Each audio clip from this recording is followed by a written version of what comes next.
At ayan na nga guys, for today's video, susundin ko na yung aking bebe kasi nagpa-tutor siya.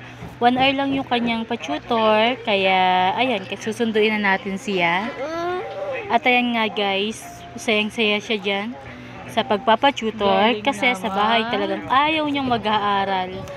Pagkagising, cellphone kaagad ang kanyang hawak. Kaya ayan guys, pina-tutor na lang namin siya para naman siya ay matuto. Alam na naman niya yung ibang letters, pero may ilan or konti na lang siyang hindi alam na letters.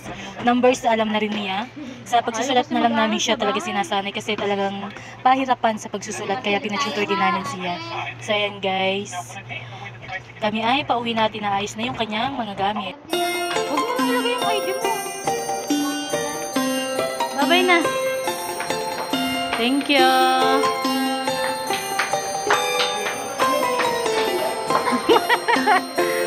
Bebe. Susot mo pa ka? See you tomorrow. Madali na. Teka. Oh. Nag-drawing ka? Ay, bakit sa bahay ayaw mo mag-aaral? Ang gusto sa school lang. Kaya naman bata nga rin magastos.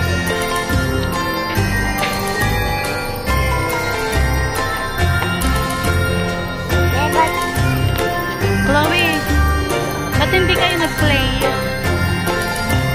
Tama siya na balik. Mapilis ako. Ayaw, dapat hindi kita kinaun muna, ganon.